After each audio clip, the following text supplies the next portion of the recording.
Sir HMPV का एक पहला केस अहमदाबाद में आया है सर, आप उसे कंफर्म करते हैं? सुबह में जब आपने ये प्रश्न पूछा तब मैंने बताया था कि मेरे पास तथ्य अभी नहीं आए हैं, लेकिन उसके बाद मैंने इंक्वायरी की तो एक 2 मास का बच्चा जो डूंगरपुर राजस्थान से आया था सारवार के लिए, उसमें ये डिटेक्ट हुआ है और उसको सारवार के अर्थे अहमदाबाद भेजा गया है। सर कितना प्रिकॉशन रखना चाहिए, क्योंकि ये अहमदाबाद में पहला केस अगर सारवार के लिए भी आता है तो कितना प्रिकॉशन रखना चाहिए?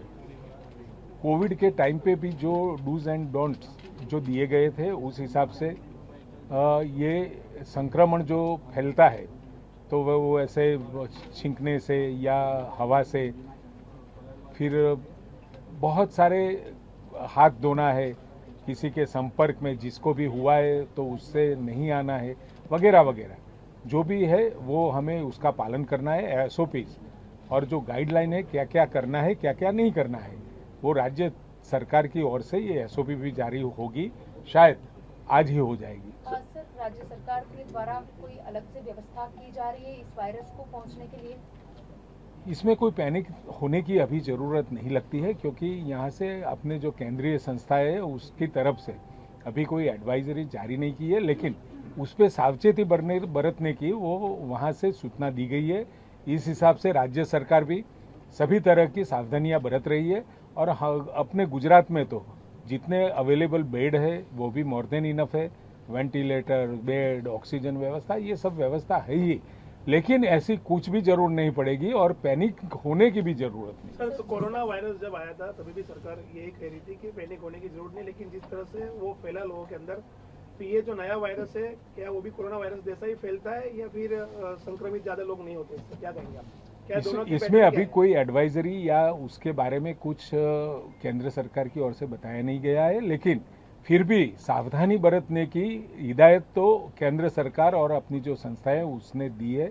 उस हिसाब से गुजरात सरकार भी काम कर रही है और अन्य राज्य भी इसी हिसाब से काम कर रहे हैं। सर, टेस्टिंग और ट्रेसिंग किस तरह से होगा पेशेंट का? अभी ट्रेसिंग का कोई सवाल नहीं है, लेकिन टेस्टिंग के लिए अवेलेबल जितनी भी अपनी हॉस्पिटल्स है, जो RT-PCR के मशीन से वहाँ पर उसकी अलग से किट आती है, वो किट सभी हॉस्पिटल को परचेज करने के लिए भी बोल दिया गया है कि कहाँ पर भी ऐसे कोई भी शंकास्पद केस मालूम हो तो तुरंत ही उसका टेस्टिंग हो सके। सर, राज्य सरकार कितनी अलर्ट है इस बात को लेकर? बिल्कुल अलर्ट है, लेकिन पैनिक होने की जरूरत नहीं है।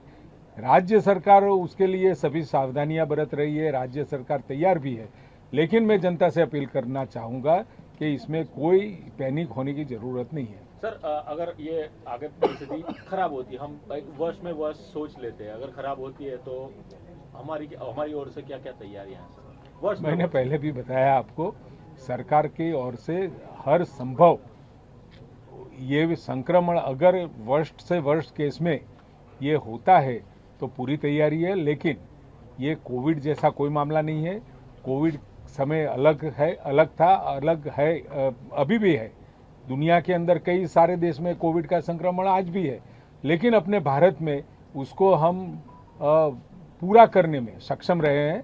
और इतना बड़ा देश, 144 करोड़ की आबादी, विविध कल्चर, भाषाएं अलग, बहुत सारे डिफरेंट सोशल एक्टिविटीज़, उसके बीच में आदरणीय नरेंद्र भाई मोदी साहब ने जो कोविड के अगेंस्ट जो नीति अपनाई थी, उसकी वजह से इतने बड़े देश में दूसरे देश में हुआ ऐसा नहीं हुआ। और यहाँ से रसी का भी आविष्कार मोदी साहब ने करवाया और साथ में वैक्सीनेशन पूरे दुनिया में, और साथ में वैक्सीन दूसरे देशों में भी दी गई थी।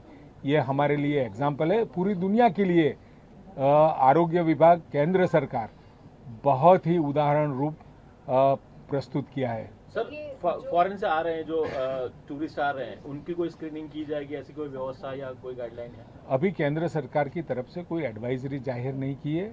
वहाँ से वक्त जो भी सूचनाएं मिलेंगी उस हिसाब से काम किया जाएगा। सर, ये जो वायरस है वो संक्रामक है, लोगों को किस तरह से फैल सकता है? जैसे बहुत सारे इन्फेक्शियस डिसीज होता है, ऐसा ही एक डिसीज है।